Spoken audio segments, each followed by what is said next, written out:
First, he's been described by the Financial Times as no ordinary property financier. Kildare man Sean Conlon arrived in Chicago with just $500 30 years ago and worked as a janitor's assistant. These days he runs Conlon and Company, a property investment firm advising celebrities and wealthy Asian and European families on US property investments. He joins us now from the US. Sean, before we talk about your story and maybe even the presidential election, just on COVID, we get the impression here that large parts of America really aren't taking the virus seriously, are they? What are you seeing? No, it's quite fascinating, actually. You know, I would think that America is more like a series of countries at the end of the day. And, you know, there's crazy countries and there's normal countries. But I am in Palm Beach, Florida, and we have a very flat earth strategy down here. People don't seem to believe that COVID is a problem. So are people out and about as normal then? Is anybody wearing masks or socially distancing? Or? There's some people wearing masks, but generally speaking, you can walk by a restaurant here at night and it's packed to the gills with 80-year-old billionaires. Now, I have a sneaking suspicion that maybe their grandkids are sending them out to have a nice dinner, planning on getting their inheritance a little quicker. But I'm not sure. But yes, so they take it very seriously in Chicago, which is where some of my businesses are based. Down here they don't. And definitely in a lot of the southern states, it's frowned upon. Now, the coronavirus has become a huge presidential election issue for Donald Trump and all of that. What way, the election is next Tuesday, what way do you see it going? And are you a Trump supporter? Oh, my God. Well, no. So I'm definitely not a Trump supporter. So I'm a long-time Biden supporter. I mean, it's just maniacal. It's crazy over here. In what way? Well, I mean, here's the problem. You know, maybe Ireland was like this in the 20s. It's so polarized. I've stopped talking about politics because I get shocked by friends of mine who are rampant Trump supporters. And these are guys who went to great colleges. They're smart people. They've traveled the world. But they just love Trump. And I just don't know what vein he has tapped in this country. I presume they'd say you just don't get it, Sean. Well, I would be an immigrant even after 30 years in this country. Trump would probably send me back if he had his way. It's just fascinating. And, you know, he really has, coerced the Republican Party into being sheepish. And I don't want to be too dramatic. And you hear the Hitler comparison, all of that. I won't say that. But I will say it's ultimately going to be a Shakespearean tragedy of some description. It's just for who. Well, we'll have to wait and see how it plays out in not just the coming days, possibly the coming weeks or even longer. But you are in the United States quite a while. You're originally from Rathdangan in County Kildare. Was it a fairly typical, normal Irish childhood? Yeah, I mean, listen, we were all poor. We just didn't know we were poor.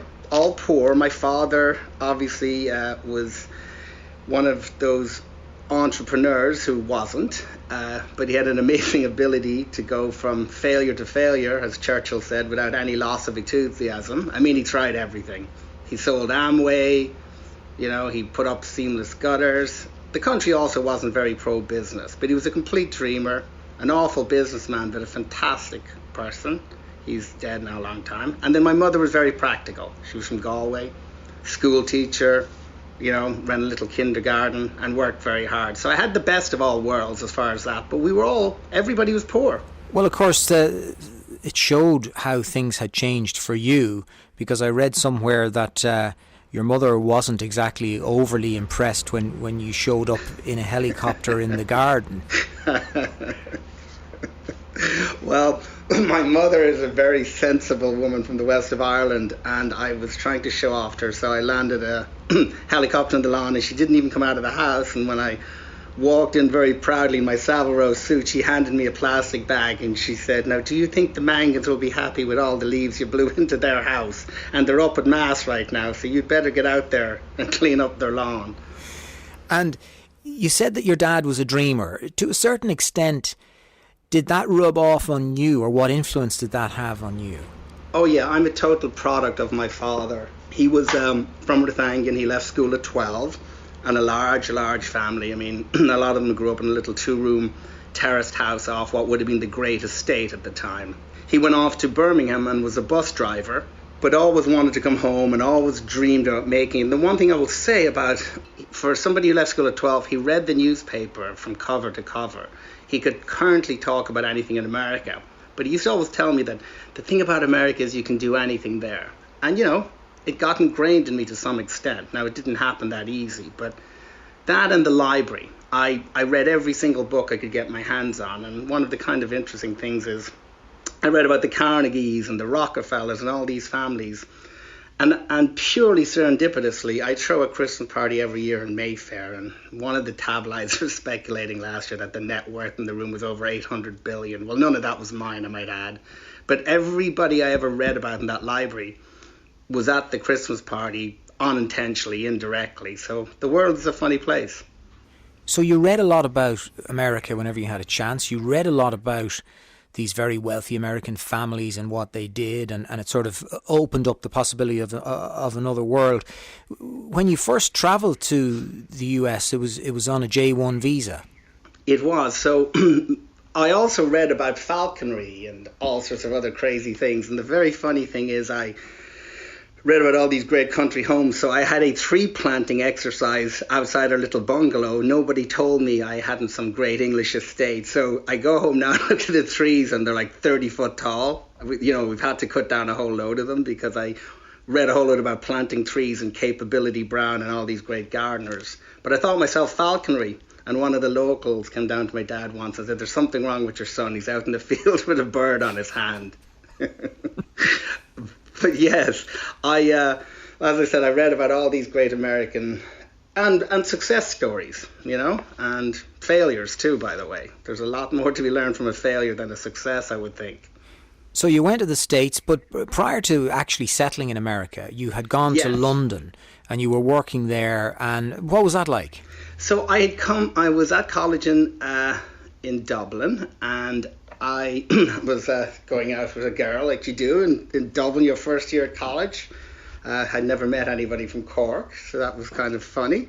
And I went off to America, and I was fascinated by the abundance of how much of everything there was. We had 4th or 5th cousins who, when they were doing their quote-unquote search for their roots, found us. Whether that was a good thing for them or a bad thing, I don't know. So I came over and worked for the summer, and I was just shocked by how much of everything there was here. Now, 30 years on, I realized the downside and the dark side to that much, but you can imagine at 17, 18, it was pretty shocking in a good way. So then I came back, and my father had gotten ill, and I decided I was going to go off to work in England. So being Irish there was actually really bad at the time. And my parents had raised me to believe that, the English, were no different than anyone else. And I'm actually going to be marrying an English girl, so that's quite funny. But at that time it was terribly tough. And so I worked a day job at a bank. I applied to 100 banks and didn't get a job. And then eventually got a job at Lehman Brothers, which, note to self, I'm not the guy that caused it to fail. I was a very minor little employee back in the late 80s. And then I loaded mail trains, post trains at night. So I worked 2 jobs to try and make ends meet. And I sent money home to my parents pretending I'd made it in England. I would, take the train into work and lived way outside London with a whole group of Irish guys like you do. And I'm sitting on the train one evening, the train platform, looking at guys going home with their, middle-aged pouches and their briefcases, and I thought, I didn't read all these books and dream that much to be average. I'd rather take a shot and fail. There's a great Teddy Roosevelt quote called "The Man in the Arena," and it refers to the guy being out there. I'd rather be out there and fail trying than be one of the grey souls in the stands that never took a shot. So I decided I was going to go and take a shot in America. It's interesting. It reminds me of the Paul Brady song, "Nothing But the Same Old Story." I don't know if you know it, where he goes to London. Things aren't working out. He doesn't really like it. He thinks he's not liked there, but he's got a brother in Boston who's cleaning up 2 cars in the driveway, and he dreams about something better over there. Well, I guess it's the same, and I'm not, but I will listen to it when I get off. And it was that, there was the embarrassment, of course, of not having made it in England. And so America, off I went. Now I was illegal, so that had its own massive set of issues. And it was quite tough to see people succeeding and realizing I couldn't get those jobs. And I worked for like $5-6 an hour as an assistant to a janitor. And I painted houses and stuff at night. And what would happen from time to time, which was really tough, but again, it's, you can't tell a champion, they say, by how he behaves when he's winning. You can tell a champion by how he behaves when he gets knocked down. I'm not saying I'm a champion, but I got knocked down so many times. But in particular, I would paint somebody's house and they would figure out coming to the end that I wasn't legal. So they would stiff me and not pay me, which was pretty soul destroying. What did you do in that situation? You don't really have any recourse. You've been stiffed.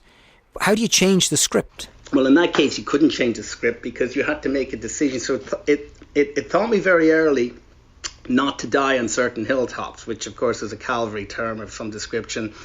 I decided and learned very early on, you pick your battles, and that was not a battle. And you definitely don't go out to fight a panzer division with a fork. Some people get a chip on their shoulder and it manifests itself really negatively. I had a massive chip, but I used it to drive myself forward. So how did you get into the property business then? So two things. I was dating this girl briefly that she ended up marrying me for a brief period of time. And I got my real estate license at night. You would have sworn I was going to Harvard. I was taking it so seriously. But then I started trying to sell real estate while being a janitor in the day. So I would work till like 6 in the evening and then clean off the paint with paint thinner or whatever. And this is all true. It's not fabricated. And then I would work every night till 1 a.m. in the little office or 2 a.m. in a little real estate office. They don't pay you, so you're commission only. And I was terrible. For 6 months, I couldn't sell anything. And I nearly gave up every day. But I got up. There were moments where I was afraid I was going to be my father. But I kept going, and then I did a little deal where I made $300. That was it. But I'm like, I can do this.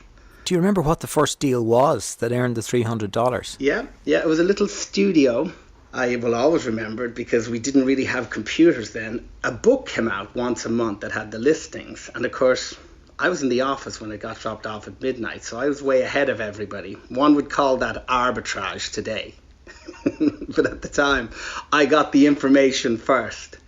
And so I had a little buyer for the unit and I sold it. Sean, that sounds like something out of Glengarry Glen Ross.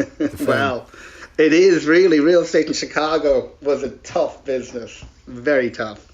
So things progressed then. You got your first sale, you got your first bit of money, and you thought, I can do it. Yeah, and then I kind of spotted something. Everybody thinks there's a eureka moment, right? There's not.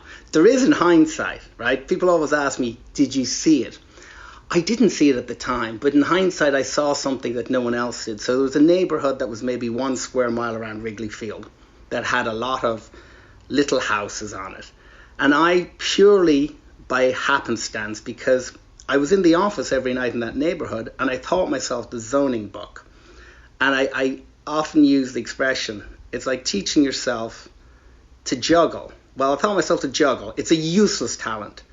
But then the circus came to town. And what I mean by that was I realized that this zoning would allow people to build 3 and 4 condominium units on a single lot where there was a small house. I convinced a guy who was building one as a rental to let me try and sell it, and it sold out in a week, and I'm like, this is the future. So I went to my bosses and I said, this is the future, and they're like, that'll never work. So I went around to 3 or 4 other companies to try and get a job, and nobody would hire me. Eventually one company hired me, so that was 94. 97 I was the top selling broker in all likelihood in North America. Really? You must have been earning a lot of money. Yeah, I mean, I'll tell you what's shocking. I will contrast it. In 93 maybe I made $14,000 for the year. In 93. 97 I got $1 million signing bonus like a football player, so I wouldn't leave the company. I was probably making $500,000 to $700,000 a month. Now that's obviously very crass in Ireland to discuss money, and to your listeners, rest assured I found lots of ways to lose it and spend it, so I don't want you to think I still have that money. It's gone. What did you lose it on? Well, I mean, obviously life. You spend money on life, you do investments. I mean, of course I'm okay, but I don't want people in Ireland to think that I bragging about money, because I'm not. I'm just explaining the scale of what you can do in America. One of the things you did do was you went to visit your dad. Yes. And you bought him a present. Yeah. So when I was young, when I was probably eight or nine, I got run over by a drunk driver, as you can only do in Ireland at 3:00 in the afternoon, in old Ireland, on my way home. So I had to go to hospital, and I was in hospital for a good while. And for a period there, I thought I was in trouble, that they'd that I'd been put up for adoption or something, because I'd done something wrong. But my mother was working, and she'd all the kids and stuff, and so my father finally showed up to get me. I just couldn't believe it when he walked in. It was like an apparition. But he'd borrowed a Mercedes from his brother, who owns they still own Conlon's BMW, a little plug for them there, and he'd borrowed a Mercedes to get me. And this vision, after I'd been thought I'd been given up for, of a Mercedes, my father, and Johnny Cash and an 8-track player, was burnt into my mind forever. So I swore if I ever met it, I would buy him a Mercedes. So I didn't really see much of my parents for the 5 years I was gone, and I saved up my money, and we came home, and there was a Mercedes in the dealership, and my father and I were admiring it, and he was commenting that some of the features might have been a yank because they were a little overdone, and I had bought it for him for Christmas. Now, you stuck with the whole Chicago property scene, and you've done a lot of different things over the years since then. But I read somewhere that you're interested in Dallas and the Dallas property market. Yeah, so here's what's going on in America, and you'd asked me at the start. Politics really plays into real estate here, and I'll explain why. I'm living in Palm Beach, Florida now. Why? Because I basically pay 10% less tax. There's no federal tax here. There's something like 28% of all of the cash deposits in the United States of America are in banks in Dallas. So there was so much wealth created out of the oil industry there. I went down there and I bought 700 lots in a golfing community where the guy had gotten into trouble. And I'm closing this week on 1 million square feet of logistics warehouses. I've learned my lesson. I often laughed when I was compared to the Irish developers in 2007 and 2008. I unfortunately hadn't borrowed a whole load of money from NAMA that I could have walked away with. Fortunately, I was the guy lending out the money. We'd lent out $100 million of money across America to developers. So I spent 5 years trying to get my money back. But I ended up in as tough a situation as some of these guys who'd borrowed billions of dollars, because I'd lent out so much capital and paid off every loan I owed because the banks called the loans because at cash I ended up with no liquidity.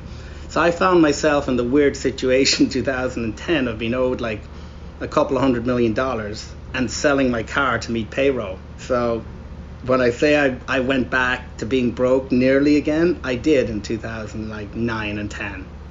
That must have been a real shock to the system, because you were sort of caught in the middle. You'd moved out of selling property into essentially providing finance like a merchant bank, and you got caught in the middle of that whole crash. I did, but again, life's a funny thing, and I will say two things, and not to sound profound because I'm not, but it was the makings of me. I'd gotten kind of, successful, but then I was kind of coasting along, and I was taking so many things for granted, and the shock to the system was amazing. But I also came back, and that told me, I thought again that maybe I'd gotten lucky catching the brokerage wave.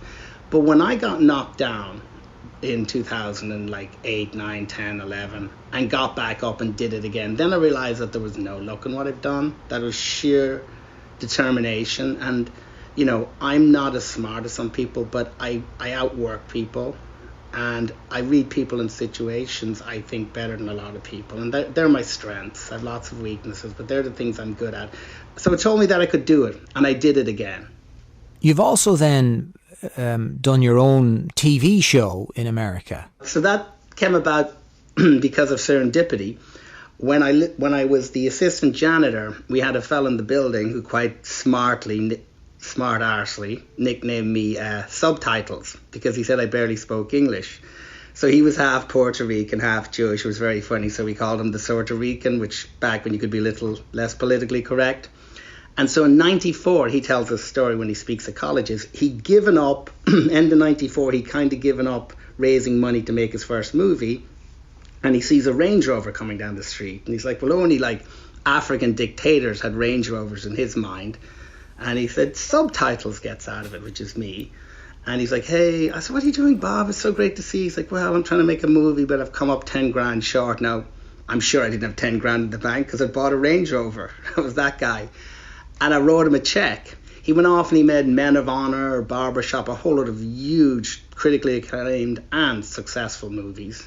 He was trying to do a show with CNBC in 2009, a sort of real TV show, and he brought me along to add credibility. So I was just coming along to be his real estate advisor because he wanted to do a real estate reality show. They're very popular. And at the end of the meeting, the head of CNBC said, wow, we want to do a show with this guy, and you'll love the irony of this one. I said, I can't pretend to be a real estate mogul on television when I'm not. Little did I know Donald Trump was up the street doing it. So I declined to do it. I said, look, guys, I'm trying not to go broke. I can't stand in front of the camera and pretend I'm a property mogul. So I declined, and they called me every 3-4 months. And so they called me one day, and I was back. And I'm like, yeah, I'll do it. Do you ever think about, do you come home to Ireland much to visit family and that? I had a place in Ireland for a decade, an old watermill down near Bunclody. I'm very close to my family. I would like to spend a lot of time in Ireland someday. I have an English fiance, though, who will end up taking over a place in England, which may mean we spend a lot more time in England. But yeah. As in a home that she would like the two of you to go and live in, is it? They have a home that they've been in for 500 years. And I can't remember if it's 5,000 or 7,000 acres, but they've... The family? Yes. So she's the heir to that. So is there a big house with it then, Sean? Yes, there is. It's got, I think, when I go there, I get lost. I have to call her all the time on the phone in the house. It's very well known in America because it's a house they used on that TV show called Succession.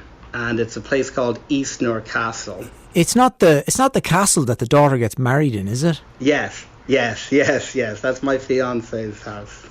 So you're gonna go? Are you gonna go and live in it then, Sean? Well, I mean, she's the boss there. We will eventually live there. Yes, I mean it'll be hers, so she'll kind of have to live there. So I guess I've been told as her future husband, then that would mean I would have to live there. So I'm still getting used to this whole being married. I'm not married yet, but this being married thing, you actually have to go live in the same place. So that'll be a new thing for me. Right. I see. So I'm rambling around. It's not quite like Rathangan, but I'm rambling around this place lost all the time. And I have to call her on the phone and say, I'm lost. And she's like, where are you? I said, there's a whole load of armour. So, in a sense, assuming it all plays out that way, you'll be living closer to Ireland, but not quite in Ireland, in a rambling castle in England. Yeah, but I want to be in Ireland a good deal, and I love being Irish. I mean, it's quite interesting too because I'm very Irish Catholic, and Imogen's kind of from the family that restored Protestantism to England, which is quite wild. So we're from very different backgrounds. I brought her to Ireland a couple of years ago, and she absolutely loved it. So I think we'll be good. We'll spend a lot of time in Ireland, I hope.